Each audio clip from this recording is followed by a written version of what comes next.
There comes a time when the heavens align with the earth, when the timeline of man intersects with the calendar of God. A time that does not wait for your permission. A moment that carries the weight of eternity. There are moments in time that seem quiet on the surface. Just another tick of the clock, just another page on the calendar. But in the realm beyond what your eyes can see, in the heavenlies, where God writes his story, there are days that are not ordinary. They are marked, appointed, set apart for something beyond the natural. And August 10, 2025 is one of them. You might look at that date and think nothing of it. A Monday, a Sunday, a work day, a school day. But in the spiritual realm, something is stirring. That date, though yet to arrive, is already echoing in eternity. It's already been written in the scrolls of destiny. And if you're quiet enough, if you truly open your heart and spirit, you can almost hear the rustling of heaven's preparation. We serve a God who moves in patterns, who speaks through seasons, who appoints times not by accident, but by divine design. What you've called delays, he's called preparation. What you've seen as stagnant, he's been using as a womb for something about to be born. And when God marks a moment, it's not for decoration. It's for transformation. You see, God is not bound by our schedules, but he does work with time. He's the author of it, the creator of days and nights. And there are days, yes, specific days, where he chooses to intersect heaven with earth, where his hand moves in a new direction, where his voice shifts from whisper to trumpet. And when that moment comes, everything changes. That's why this day matters. Not because the date itself holds magic, but because the one who authored it is about to speak through it. You've been praying, haven't you? Crying, waiting, asking him, when, Lord, when will things shift? And he answers not with a vague someday, but with a whisper to your soul soon, very soon. August 10 is closer than you think. Maybe you're tired. Maybe hope feels thin, like a thread barely holding your soul together. But what if all the pain you've carried, all the lessons you've learned, all the tears you've cried in secret were leading up to this one day? What if the silence was not absence, but strategy? What if everything you thought was working against you was really God setting up a divine appointment? You don't have to understand it all right now. You don't have to know how it's going to happen, but you do need to believe that God hasn't forgotten you, that he has chosen a moment in time to shift the atmosphere, to pull back the curtain, to let the light in. And that moment is coming. Don't despise the days before it. Don't lose heart in the stretch between now and then. Because when God marks a date, the enemy will try everything to make you give up just before it arrives. The pressure may increase. The confusion might intensify. But the intensity is a sign. The baby is almost here. The breakthrough is almost birthed. You are not drifting. You are being led. Step by step, tier by tier, prayer by prayer. God is guiding you to the exact moment where his hand will move. He's calling you to stand, to watch, to trust. Because August 10 is not just a day. It's a divine intersection. And if your heart is ready, if your ears are open, you will see that it was never just about a date. It was about destiny. before the rising of the sun, before the colors of a new dawn spill across the sky, there is darkness. And in that darkness, there is silence, a kind of stillness that presses against your chest, that makes you question if morning will ever come. This is what many are walking through right now. The season before the shift, the storm before the change, the shaking before the awakening. You're feeling it, aren't you? A restlessness in your spirit, a sense that things are breaking down, that foundations once firm are trembling under your feet. It's not just the world that's shaking, it's your world. The things you once leaned on no longer hold you up. The dreams you once clung to have lost their shape. Even your prayers feel different, more desperate, more raw. And you wonder, is this punishment? Is something wrong with me? But hear this clearly, this shaking is not the end. It's the beginning. You see, when God is about to awaken something in you, He first allows what is false, what is fragile, what is not rooted in Him to crumble. The shaking is His mercy. The shaking is the sound of Him pulling you out of what could no longer sustain you. He's not trying to destroy you. He's trying to reveal you. Because who you were won't survive where He's taking you. Some of the pain you're feeling now, the unanswered questions, the closed doors, the strained relationships, they aren't random. They are tools in the hands of a holy God who knows how to use storms to build strength.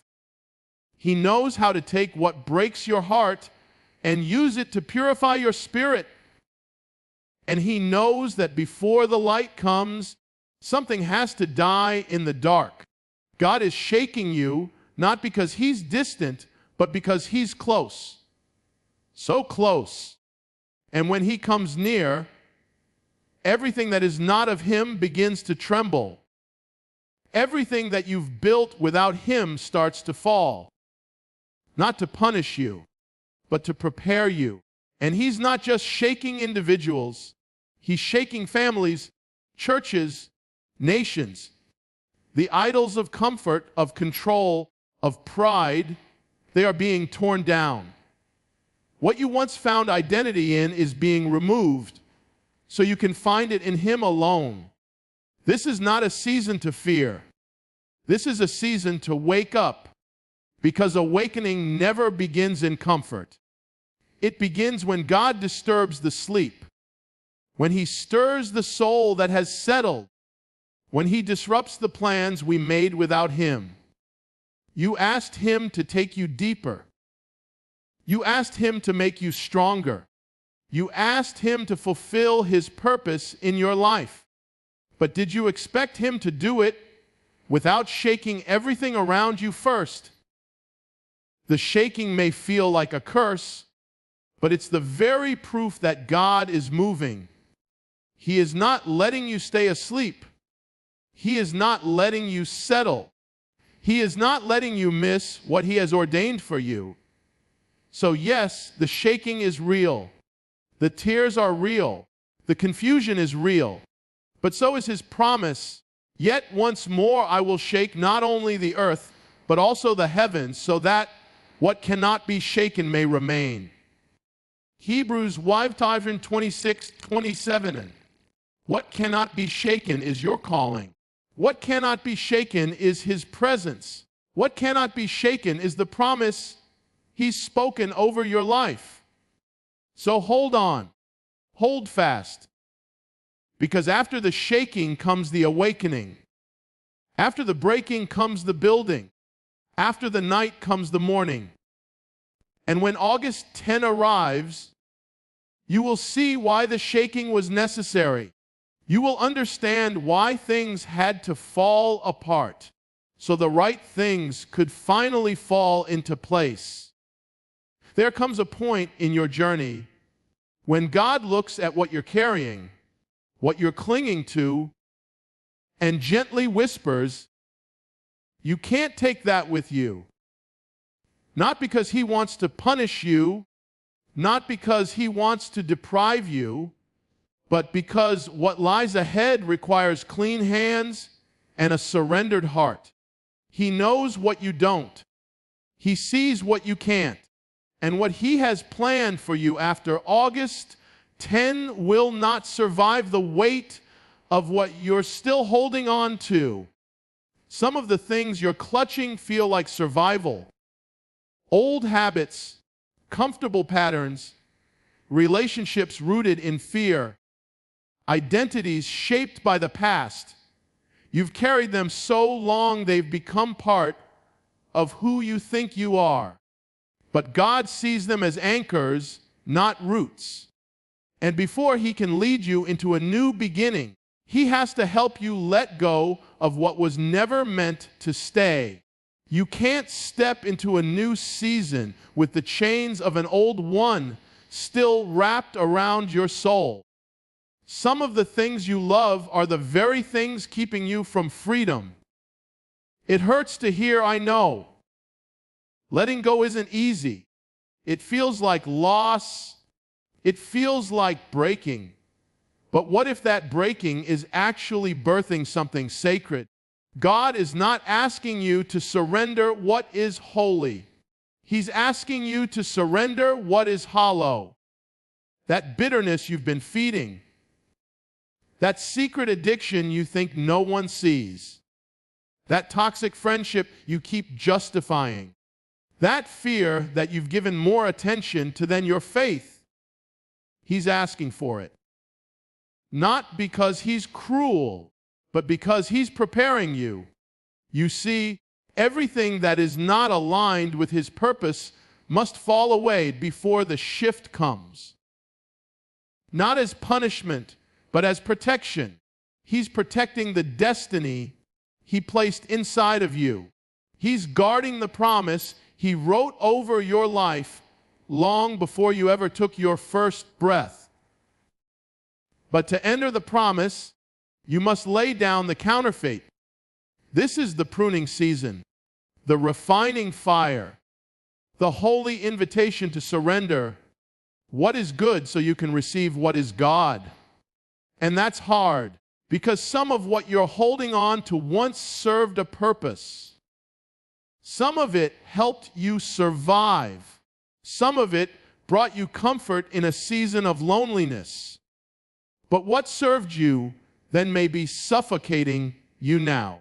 What helped you float yesterday will make you sink tomorrow. So God is saying, trust me. Let it go. I have more for you. It's not that the road ahead will be easier. It's that you'll be lighter, freer, aligned with heaven instead of weighed down by earth. And here's the truth. This surrender won't always feel spiritual. It might feel like heartbreak, like grief, like 1,000 small deaths. But hidden in each release is the resurrection of your true identity, the one that was made for glory, the one that doesn't compromise, the one that is ready for change. So if it's falling apart, let it. If it's walking away, let it. If God is asking for it, give it. Because what he's preparing you for is greater than anything you're leaving behind. And when the winds begin to shift, when August 10 dawns and everything starts to move, you'll want to be light enough to run. Not weighed down, not stuck, not chained. Let go of what cannot remain so you can rise with what must. There's a war happening inside of you, a quiet, invisible battle that most people around you can't see. You smile, you work, you press on. But beneath it all, there's a storm, a heaviness, a shadow that lingers even on your brightest days. That shadow has a name: fear, doubt, anxiety, shame, sadness, Or maybe just that constant voice in your head that whispers, "You're not enough." God sees that. He sees the weight you carry in secret, the nights you lie awake and wonder if you'll ever feel peace again, the mornings where it takes every ounce of strength just to get out of bed and pretend like you're okay. And He's not ashamed of you. He's not angry. He's not disappointed. He's closer than you think, and He's speaking into your storm, not with condemnation, but with compassion. Negative emotions are part of being human. Even Jesus wept. Even He cried out in the garden, overwhelmed to the point of death. But there's a difference between feeling something and letting that feeling lead you. That's where the shift happens, because feelings are real, but they are not truth. Your sadness is real, but it doesn't mean God has left you. Your fear is real, but it doesn't mean your future is ruined. Your shame is real, but it doesn't mean you're unredeemable. What you feel does not define who you are, and it definitely doesn't define who God is. The enemy knows he can't take your calling, so he attacks your clarity. He clouds your emotions. He makes you believe that what you feel is who you are. That because you feel broken, you must be broken. That because you feel afraid, you must be a coward. That because you feel hopeless, there's no point in continuing. But that's a lie. And it's time to stop agreeing with lies. You overcome the storm of the soul not by pretending it isn't there, but by inviting God into it. You bring Him your questions, your rage, your despair. You don't hide from Him, you run to Him, even when your heart is trembling, especially when it is, because healing doesn't begin when the emotions go away. Healing begins when you stop letting them drive the car. When you say, "Yes, I feel broken. Yes, I feel overwhelmed. But God, I choose to believe you're still with me. I choose to believe you have a purpose, even in this pain." And something powerful happens in that surrender. The fear doesn't vanish, but it loses its grip. The anxiety doesn't disappear overnight, but it can no longer command your every move. Because now, it's no longer the voice with the final word.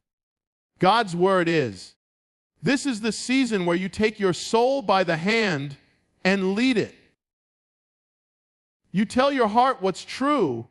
You remind yourself that you are chosen, loved, and called. Even on days when your feelings scream otherwise, you speak life over yourself until your soul starts to listen.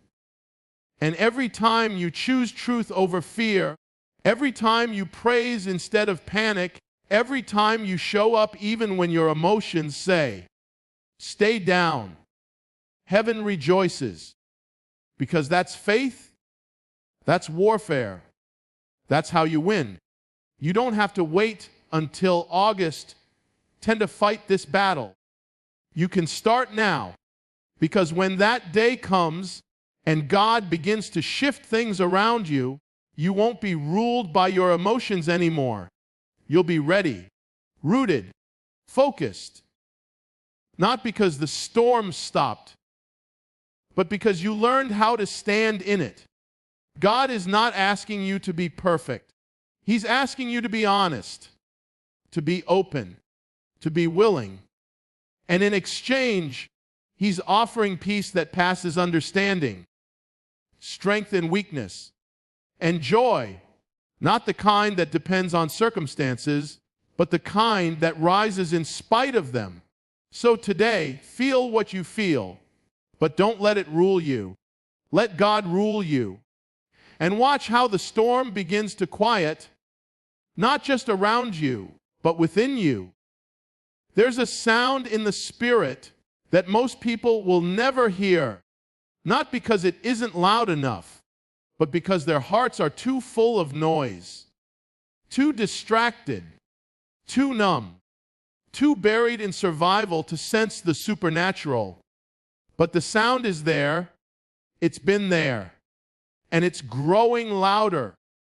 It's not the sound of chaos, although the world is loud with it. It's not the sound of fear, though fear is everywhere. It's not even the sound of disaster or judgment. It's something deeper, more ancient, more urgent. It's the sound of the trumpet, and it's calling, not to the masses, not to the ones with shallow faith or casual religion, but to the few, the watching, the listening, the ones whose hearts still burn when God whispers, the ones who can feel when heaven is near, even if everything around them feels like hell. You feel it, don't you? In your gut, in your spirit, in your dreams. You know something's coming. You don't know what. You can't explain it, but it's like the air itself is trembling with anticipation. It's not fear. It's reverence. Something holy. Something weighty. God is speaking. And He's not speaking through noise. He's speaking through the silence that makes you stop. Through the moment of stillness when nothing is playing and your soul suddenly wakes up. Through the breakdown that brings you to your knees. Through the people you didn't expect to speak truth. Through the prayers you didn't know you were praying. He speaks in signs, in patterns, in moments. And He is sounding the trumpet now. But here's the heartbreak. Most will not hear it. Not because God is hiding it, but because their hearts are hard. Their ears are closed. Their minds are filled with too much of this world to receive the call of the next. They're caught in scrolling, in striving, in surviving. And the sound of the trumpet is drowned out by the sound of their own busy lives. And so God is asking, will you hear it? Will you slow down enough to notice the shift? Will you quiet your soul enough to feel the rumble? Will you tune your spirit not to the voice of fear or culture or comfort, but to the voice that has never stopped calling? This is not about hype. This is not about headlines. This is not even about what happens around you on August 10. It's about what's happening within you now. Because if your soul isn't tuned to the trumpet, it won't matter what God does. You'll miss it. You'll call it coincidence. You'll call it confusion. You'll call it random. And you'll move on like nothing happened while everything was changing. So the call right now is simple. Prepare your heart, not through religion, not through routine, but through repentance, through humility, through listening again, through returning to the secret place, the altar that doesn't need lights or applause or music. Just you and God. He is warning, He is inviting, He is beckoning. And only those who are still enough to hear will be ready enough to move. Because when the trumpet sounds, when the shift begins, when August 10 becomes the day heaven invades the timeline of man, you will either recognize it and rise with it, or remain behind in the comfort of what you never let go. This is your moment. This is the call. And it is not coming from man. It is coming from heaven. Will you hear it? Change is coming. That much is certain. The winds are already shifting, and your spirit knows it, even if your mind can't quite make sense of it yet. You feel the tug, the tension, the unmistakable pull of something about to break open in the unseen. But here's the truth: not everyone wants to face, not everyone will walk into what's coming. Not everyone will be ready. Because while change is promised, transformation is a choice. God can bring the season. He can open the door. He can even pour out His Spirit. But He will never force you to move. You have to be willing. You have to be positioned. And you have to be prepared. August 10, 2025 will arrive like any other day for some. The sun will rise.